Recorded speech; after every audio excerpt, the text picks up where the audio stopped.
dan rancangan-Mu yang mulia. Dalam satu tubuh kami bersatu, menjadi duta kerajaan-Mu. Ku ucapkan berkat atas Indonesia, biar kemuliaan Tuhan akan nyata.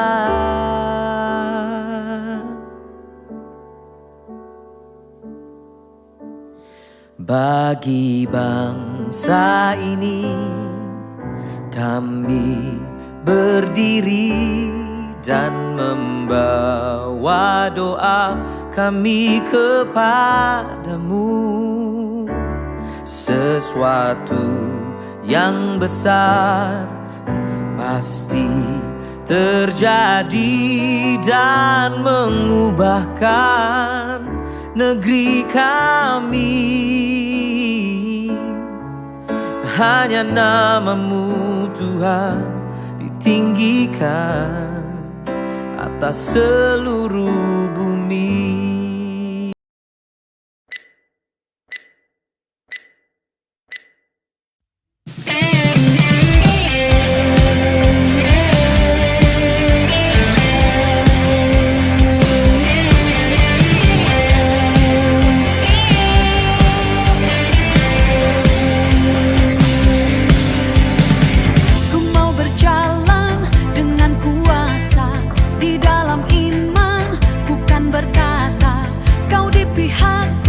Siapakah lawanku? Berikat pinggangkan kebenaran, berbaju zirahkan keadilan. Kau besertaku, siapakah lawanku? Tiada satu pun yang dapat bertahan.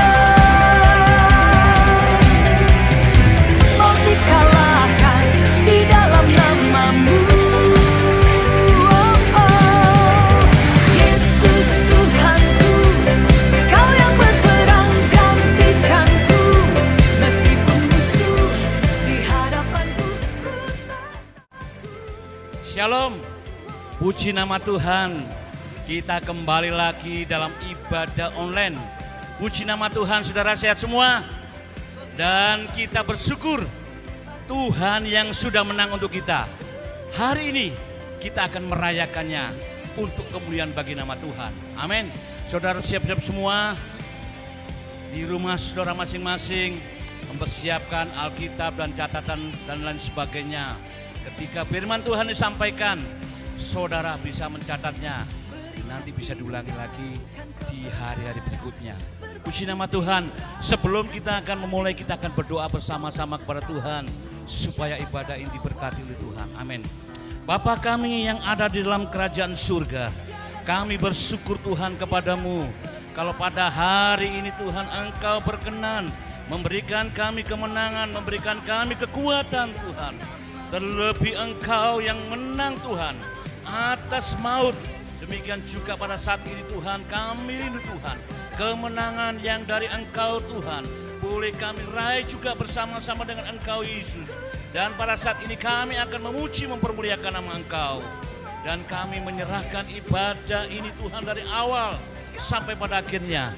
Di dalam nama Tuhan Yesus Kristus. Haleluya. Yang percaya katakan amin. Berikan kemuliaan bagi nama Tuhan.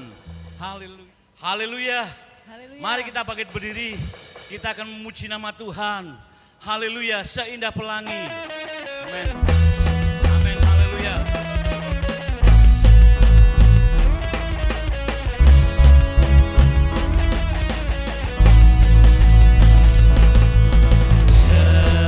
Seindahnya pelangi.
nyata kasih-Mu di sepanjang hidupku.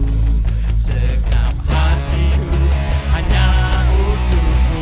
Haleluya Yesus. Nyata kasih-Mu di sepanjang hidupku. Dengan darah-Mu Kau tebus dosaku. Haleluya. Nyata kasih-Mu di sepanjang hidupku. Segenap hatiku hanyalah untuk-Mu.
kasih Engkau sangat baik Tuhan.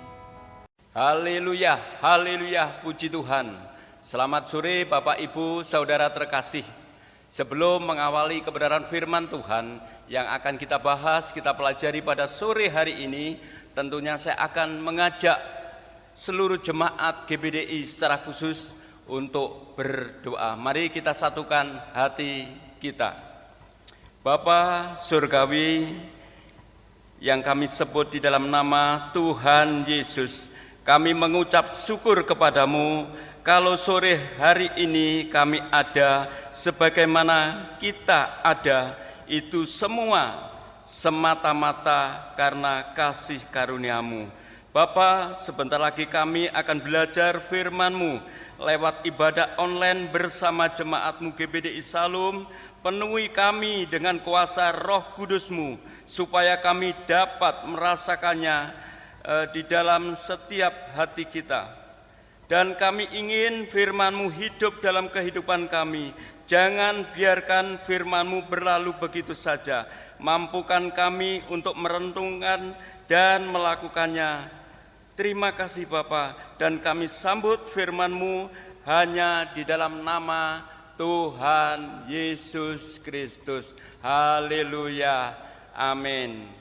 Saudara terkasih, bukan secara kebetulan kalau sore hari ini kita belajar tentang kebenaran firman Tuhan, tetapi ini adalah rencana Allah bagi setiap orang yang percaya. Pada sore hari ini saya mengambil satu topik, yaitu kenaikan Tuhan Yesus ke surga sebagai jaminan kemenangan bagi orang percaya. Saya ulangi, kenaikan Tuhan Yesus ke surga sebagai jaminan kemenangan bagi orang percaya. Untuk mendasari kebenaran firman Tuhan yang boleh kita bahas pada sore hari ini, saya mengajak saudara membuka Alkitab saudara di dalam Lukas 24 ayat 50 sampai 53. Saya ulangi, Lukas pasal 24 ayat 50 sampai 53. Demikian firman Tuhan. Lalu Yesus membawa mereka keluar kota sampai dekat Betania. Di situ ia mengangkat tangannya dan memberkati mereka, memberkati murid-muridnya. Dan ketika ia sedang memberkati mereka, ia terpisah dari mereka dan terangkat ke surga. Mereka sujud menyembah kepadanya, lalu mereka pulang ke Yerusalem dengan sangat bersukacita. Mereka senantiasa berada di dalam bait Allah dan memuliakan Allah. Saya percaya kita semua hari ini bersukacita karena ada berkat yang luar biasa yang boleh kita terima, seperti halnya murid-murid Tuhan Yesus bersukacita karena Tuhan memberkati mereka. Saudara, kita patut bersyukur kepada Tuhan Yesus Kristus kalau kita boleh berada di negara Indonesia, negara yang berasaskan Pancasila, di mana telah menetapkan kenaikan Tuhan Yesus, atau mungkin biasa secara umum di kalender, yaitu kenaikan Isa Al-Masih. Dan ini kita bangga, bahkan hari Isa Al-Masih atau hari kenaikan Tuhan Yesus ke surga menjadi hari libur nasional. Di kalender saudara, tepatnya hari Kamis tanggal 21 Mei 2020 itu akan kita laksanakan atau mungkin kita agendakan sebagai peringatan Isa Al-Masih atau kenaikan Tuhan Yesus. Kenapa kita bangga bahkan dijadikan hari libur nasional? Hal ini menunjukkan bangsa kita mengakui secara nasional peristiwa kebangkitan Isa Al-Masih atau kenaikan Tuhan Yesus ke surga. Yang menjadi pertanyaan kita, pernahkah kita merenungkan ketika kita merayakan, memperingati hari kenaikan Tuhan Yesus ke surga? Seringkali kita sebagai orang Kristen sekedar mengikuti orang lain, memperingati, merayakan kenaikan Tuhan Yesus ke surga. Kalau hal itu ada di setiap kehidupan kita, ada di dalam pribadi kita, berarti apa yang kita lakukan adalah sia-sia. Apa yang kita lakukan melalui peringatan, perayaan kenaikan Tuhan Yesus adalah sia-sia. Tidak ada sesuatu hal yang spektakuler di dalam memperingati atau merayakan kenaikan Tuhan Yesus ke surga.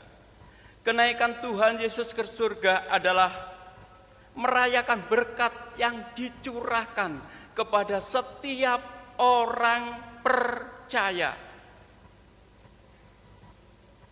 di dalam kehidupan kita. Kita sendiri, kalau mungkin saudara mempercayai kenaikan Tuhan Yesus, kita tentunya sebagai orang percaya, bukan seperti orang duniawi yang saya katakan dari awal, yaitu merayakan secara biasa, tidak mengerti maksud dan tujuan. Tetapi melalui kenaikan Tuhan Yesus merupakan berkat yang dicurahkan kepada setiap orang percaya, merupakan bentuk sembah sujud, penundukan, tunduk kepada Allah, tunduk dan taat melalui kerendahan hati kita. Kenaikan Tuhan Yesus ke surga yaitu menggenapi dan menunjukkan kemuliaan kekuasaan Kristus sebagai raja di atas segala raja. Melalui kenaikannya, Yesus Kristus mengambil perannya sebagai, saya katakan tadi, raja segala raja. Bahkan ia memerintah, memelihara seluruh ciptaannya, termasuk kita, orang-orang yang percaya. Kenaikan Tuhan Yesus di surga bukan berarti berakhirnya persekutuan dengan murid-muridnya, dengan umatnya. Tetapi ini menyatakan satu babak baru, lembaran baru, dan tugas baru yang diperlukan atau mungkin dikerjakan bersama Roh Kudus. Bahkan ia memberi pesan kepada murid-muridnya untuk menjadi saksi di seluruh dunia. Mari kita buka di dalam Kisah Para Rasul 1 ayat yang ke-8. Kisah Para Rasul 1 ayat yang ke-8, demikian firman Tuhan, tetapi kamu akan menerima kuasa kalau Roh Kudus turun ke atas kamu, dan kamu akan menjadi saksiku di Yerusalem dan seluruh Yudea dan Samaria dan sampai ke ujung bumi. Tentunya ini juga memberi tugas bagi gerejanya, bagi kita orang percaya untuk memberitakan Injil ke seluruh dunia, agar semua manusia yang percaya kembali pada hakikatnya, yaitu menerima keselamatan. Apa tugas kita sebagai orang percaya? Yaitu tidak asing bahwa kita adalah memegang, bertanggung jawab, mengemban tugas amanat agung Allah yang diberikan kepada kita sebagai orang percaya. Di dalam Matius 28 ayat 19 sampai 20. Matius 28 ayat 19 sampai 20, demikian firman Tuhan. Karena itu pergilah, jadikanlah semua bangsa muridku, dan baptislah mereka dalam nama Bapa dan Anak dan Roh Kudus, dan ajarlah mereka melakukan segala sesuatu yang telah kuperintahkan kepadamu, dan ketahuilah aku menyertai kamu senantiasa sampai pada akhir zaman. Saudara, kita sebagai orang percaya, gerejanya harus melakukan amanat agung yang diberikan kepada kita. Tentunya kita harus mengemban tugas sebaik mungkin, sepenuh dengan tanggung jawab. Lalu bagaimana sekarang Allah atau Yesus kembali ke surga? Apakah tidak baik di dalam dunia menyertai kita seperti yang diinginkan oleh orang-orang Yahudi? Yesus dijadikan raja dunia untuk memenuhi perut mereka, untuk memenuhi makanan secara jasmani, bukan rohani. Lalu mengapa Yesus harus kembali ke surga? Jawabannya kita sebagai orang yang percaya, tentunya saudara sudah bisa menebak, sudah bisa menjawab bahwa Yesus memang berasal dari surga. Di dalam Yohanes 8 ayat 23, Yohanes pasal 8 ayat 23, demikian firman Tuhan, lalu ia berkata kepada mereka, orang-orang Yahudi, kamu berasal dari bawah, aku dari atas, kamu dari dunia ini, aku bukan dari dunia. Inilah dasar Yesus kembali ke surga. Poin yang berikutnya di dalam Lukas pasal 1 ayat 34 sampai 35. Lukas pasal 1 ayat 34 sampai 35, demikian firman Tuhan. Kata Maria kepada malaikat itu, bagaimana hal itu mungkin terjadi karena aku belum bersuami? Jawab malaikat itu kepadanya, Roh Kudus akan turun atasmu dan kuasa Allah yang Maha Tinggi akan menaungi engkau. Sebab itu anak yang kau lahirkan itu akan disebut kudus, anak Allah. Bukti bahwa Yesus dari surga, yaitu kembali ke surga, di dalam Matius pasal 1 ayat 20. Tetapi ketika ia, yaitu Yusuf, mempertimbangkan maksud itu, malaikat Tuhan nampak kepadanya dalam mimpi dan berkata, Yusuf, anak Daud, janganlah engkau takut mengambil Maria sebagai istrimu, sebab anak yang di dalam kandungannya adalah dari Roh Kudus. Inilah 3 bukti.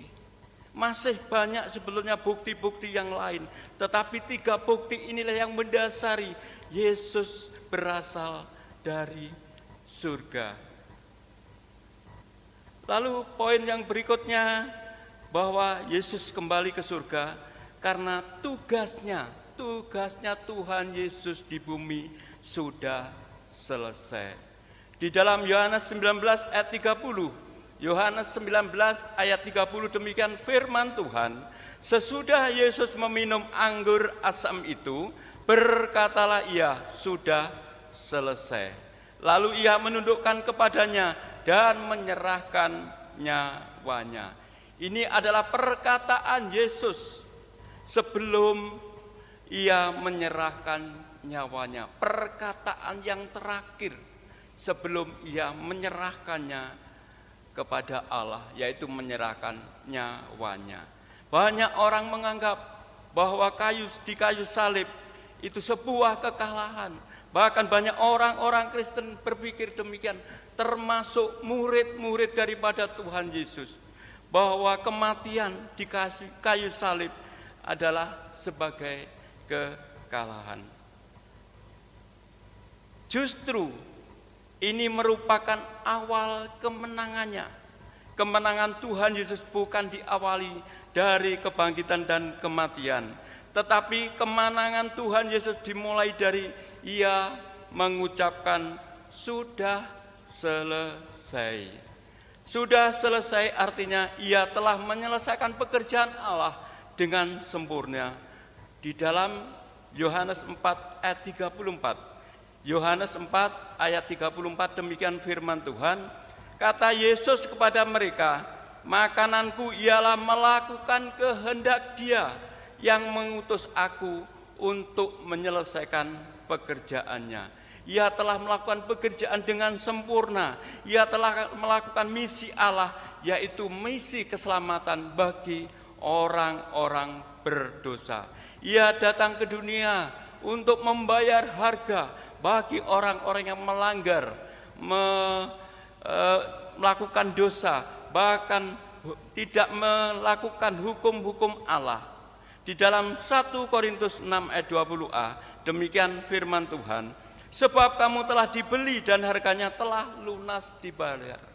Inilah bukti kesetiaan Tuhan Yesus, bahkan Ia melakukan pekerjaan misinya dengan sempurna kepada Bapaknya, yaitu menebus, membayar harga, yaitu telah lunas dibayarnya, yaitu melalui pengorbanannya Ia di kayu salib. Lalu bagaimana kalau Tuhan Yesus tidak mati di kayu salib? Tentunya kita akan mengalami kematian dan hukuman dosa. Kita akan menanggung murka atas dosa kita, atas pelanggaran kita. Bahkan kita akan mengalami keterpisahan Allah. Hubungan kita dengan Allah semakin jauh, bahkan karena keberdosaan manusia itu. Sehingga kita akan menjadi budak dosa. Bahkan kita tidak akan menikmati rumah abadi yang disediakan Allah.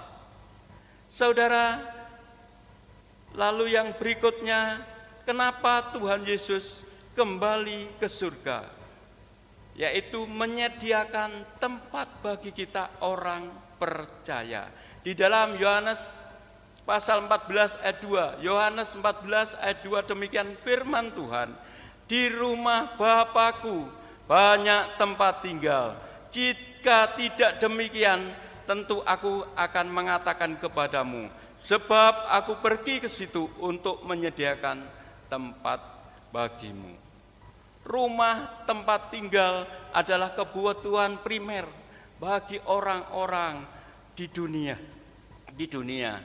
Hal ini bukan saja kita membutuhkan di dunia saja, tetapi ketika kita dipanggil, roh kita terpisah dari tubuh kita, yaitu membutuhkan tempat tinggal. Tempat tinggal untuk roh tidak dibangun oleh manusia, tetapi hanya melalui tangan Allah yang perkasa yang membangunnya. Sekaya apapun, sehebat apapun, sekuat apapun, kita tidak bisa memperoleh rumah abadi atau surga selain disediakan olehnya bagi orang yang percaya, yang hidupnya benar-benar berkenan di hadapannya. Sebab hanya Tuhan yang memilikinya, hanya Tuhan yang memiliki rumah abadi, yaitu rumah abadi kekekalan, yaitu surga.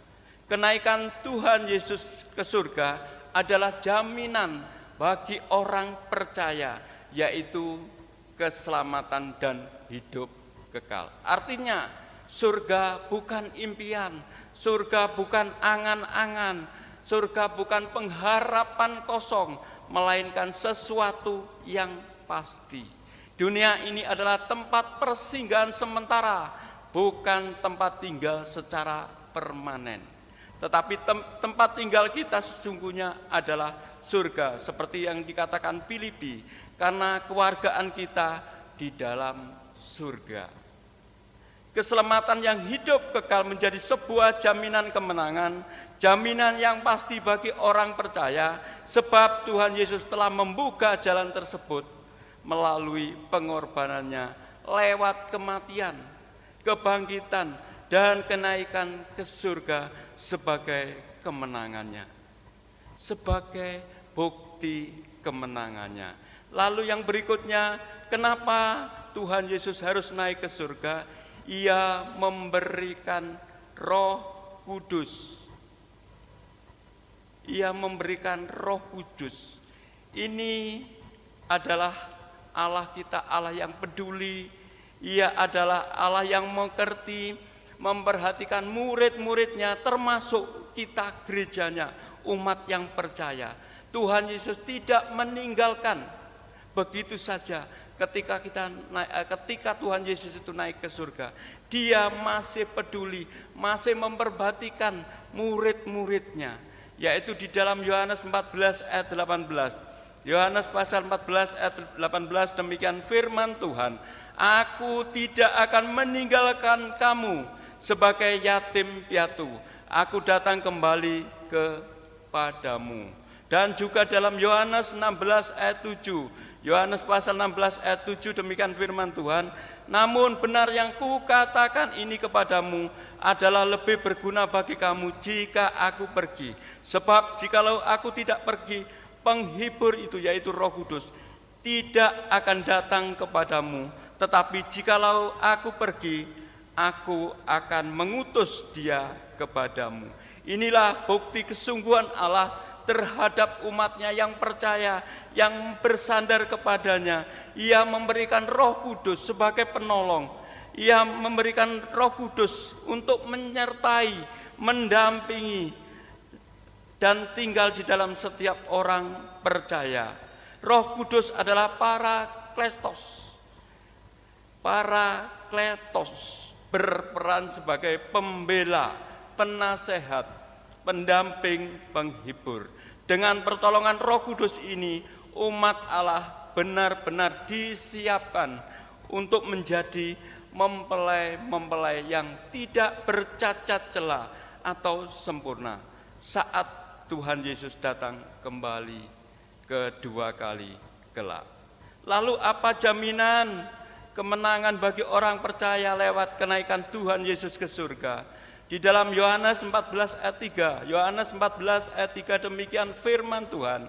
Dan apabila aku telah pergi ke situ dan telah menyediakan tempat bagimu, aku akan datang kembali dan membawa kamu ke tempatku, supaya di tempat di mana aku berada, kamu pun berada. Ia datang kembali, artinya menjemput pengikutnya, yaitu orang-orang percaya untuk tinggal bersama Dia. Jaminan yang pertama, Ia datang untuk menjemput kita orang-orang yang percaya. Lalu jaminan kemenangan bagi orang percaya lewat kenaikan Tuhan Yesus, yaitu membawa ke tempatnya, membawa kita ke tempatnya, kita orang-orang percaya. Ini berbicara tentang pengangkatan gereja. Bila semua orang percaya yang hidup akan diangkat bersama-sama dalam awan kemuliaan, menyongsong Tuhan di angkasa. Lalu yang berikutnya, kenapa Tuhan Yesus harus naik ke surga? Yaitu akan melepaskan orang percaya dari pencobaan, dari penderitaan, dari Tuhan masalah, dari siksaan yang akan datang di atas dunia ini. Yang berikutnya, kenapa Tuhan Yesus datang, Tuhan Yesus kembali ke surga? Ia akan mengadakan reuni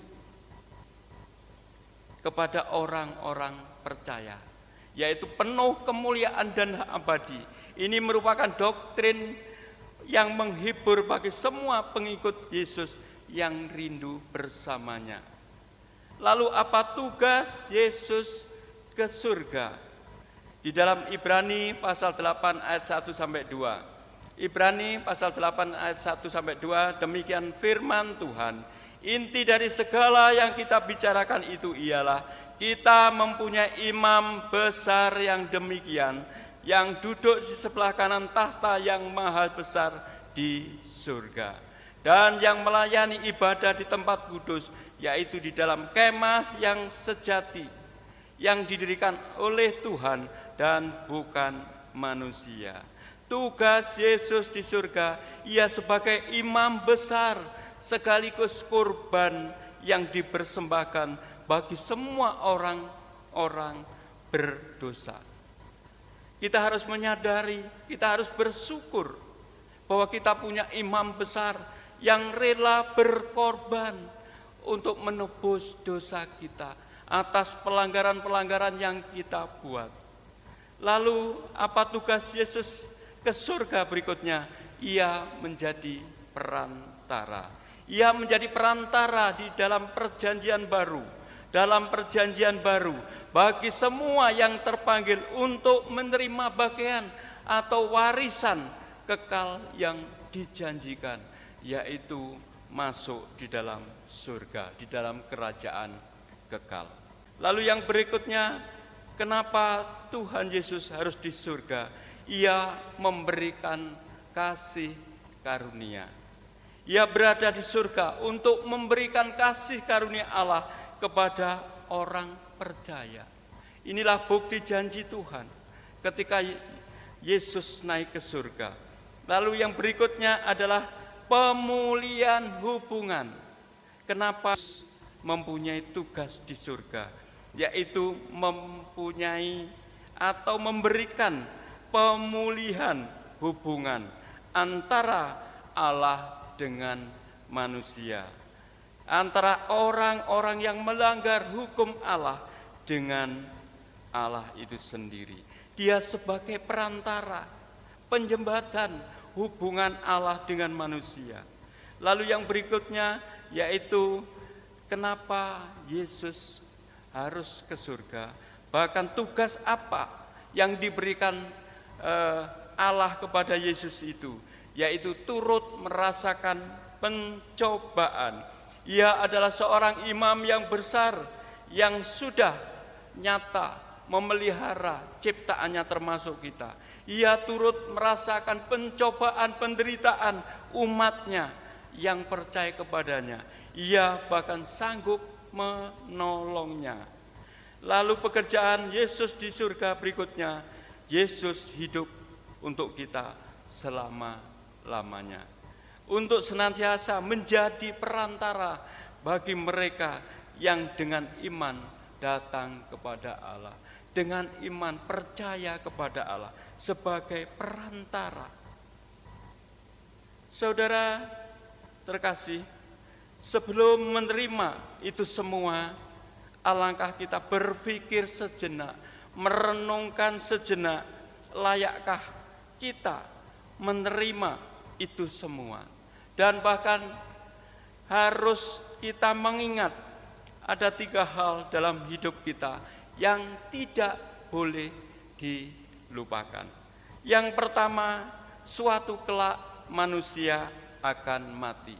Siapapun orang-orang di dunia, baik itu orang percaya maupun tidak percaya, baik orang yang mengenal Tuhan maupun tidak mengenal Tuhan Yesus, akan mengalami yang namanya kematian.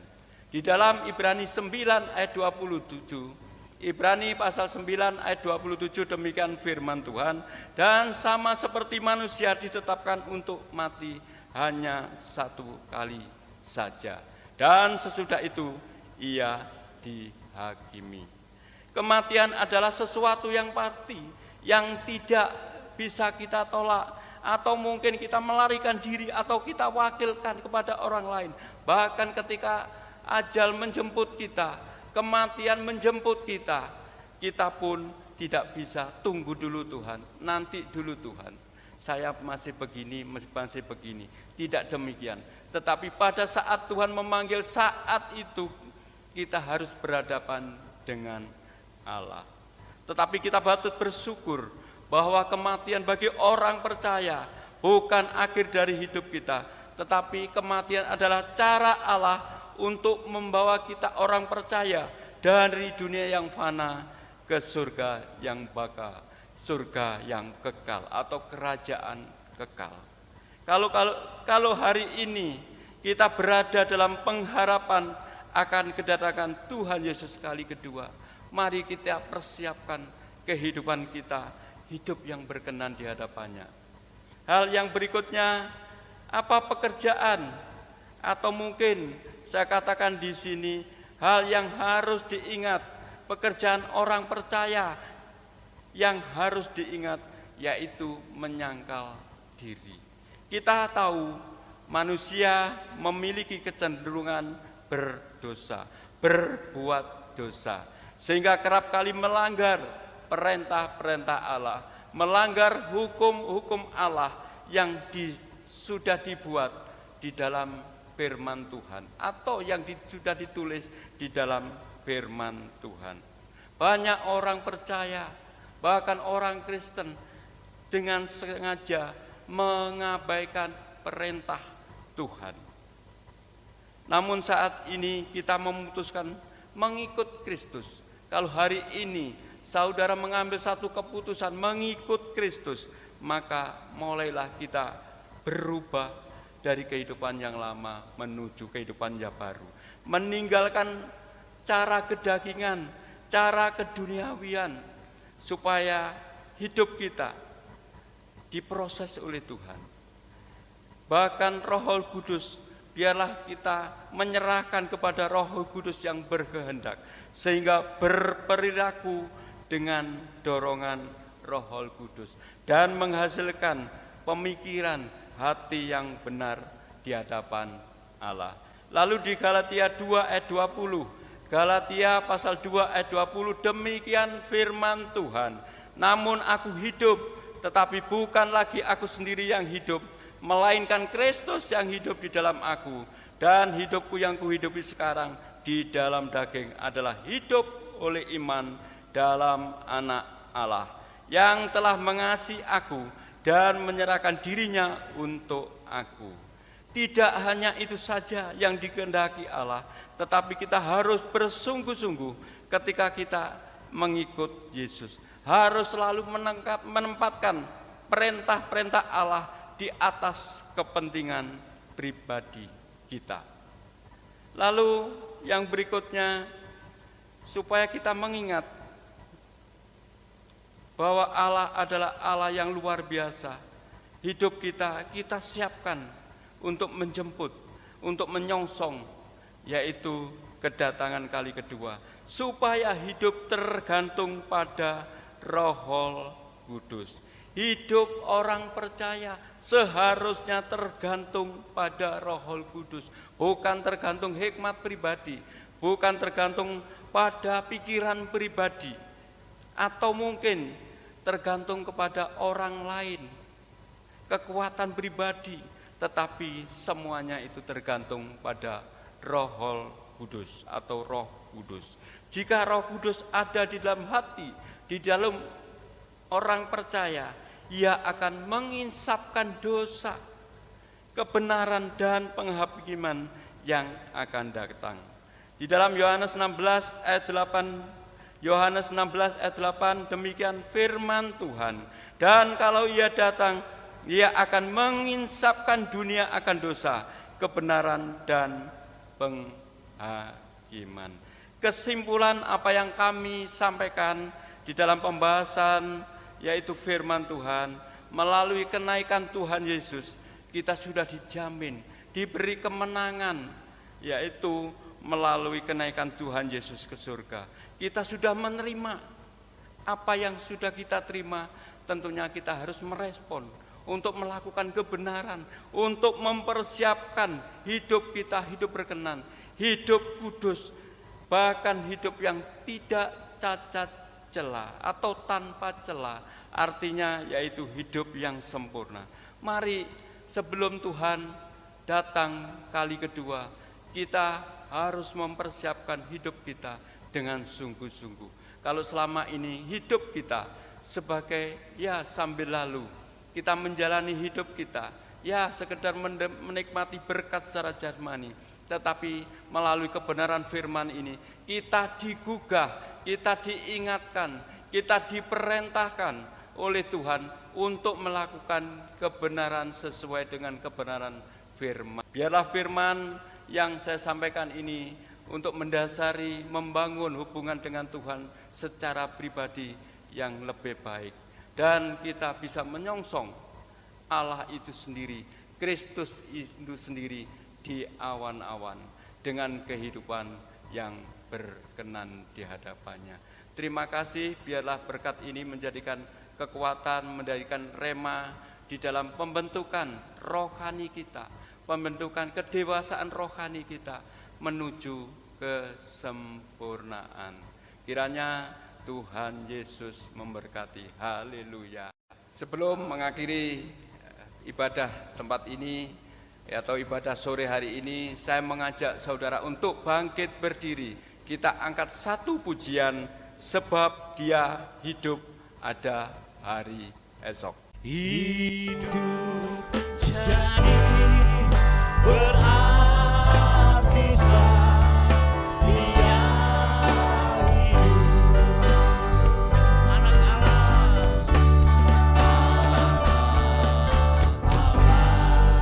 Yesus namanya, Yesus namanya, menyembuhkan.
Saudara terkasih, saya undang sekali lagi untuk bangkit berdiri. Kita akhiri ibadah ini, biarlah ibadah ini memberkati kita semua yang mendengar, melihat, menyaksikan ibadah online. Mari kita satukan hati kita di dalam doa. Bapa yang baik, telah selesai kegiatan ibadah pada sore ini. Banyak hal yang sudah kami terima, yang sudah kami pelajari, terlebih dalam pembahasan peristiwa kenaikan-Mu ke surga. Bahkan Engkau sudah menjanjikan kemenangan bagi kami yang percaya, dan Engkau akan kembali menjemput kami. Terima kasih Bapa, sungguh hal ini yang menjadi kami bersukacita dan mempunyai kegairahan untuk segera mempersiapkan diri untuk menyongsong Engkau di awan-awan. Bapa, berkati seluruh pelayan-pelayan-Mu yang ambil bagian pada sore hari ini, mulai WL, singer, musik, multimedia, soundman, atau yang mengikuti pelayanan pada sore hari ini, seperti halnya koordinator ibadah. Bapa, sebelum kami tutup ibadah ini, kami titipkan seluruh jemaat-Mu GPDI Salom, yaitu atau jemaat lainnya. Mari saudara, kita angkat tangan kita arahkan hati, pikiran kita untuk menerima berkat dari Allah.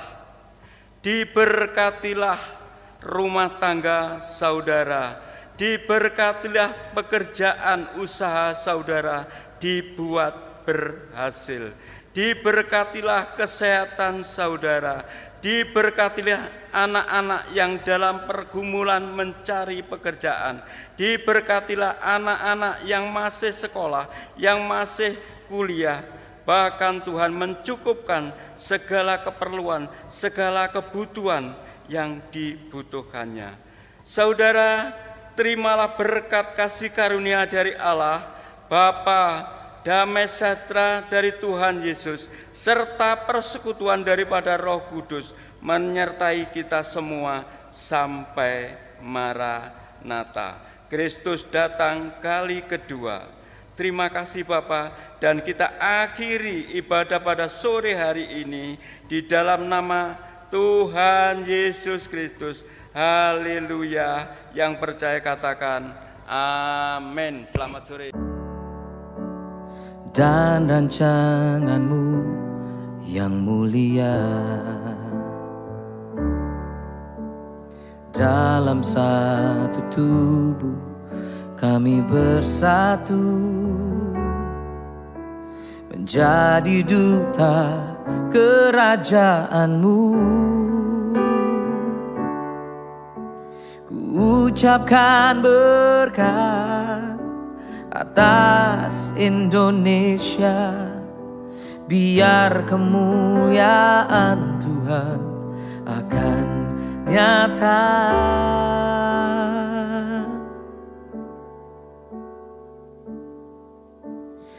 Bagi bangsa ini kami berdiri dan membawa doa kami kepadamu. Sesuatu yang besar pasti terjadi dan mengubahkan negeri kami. Hanya nama-Mu Tuhan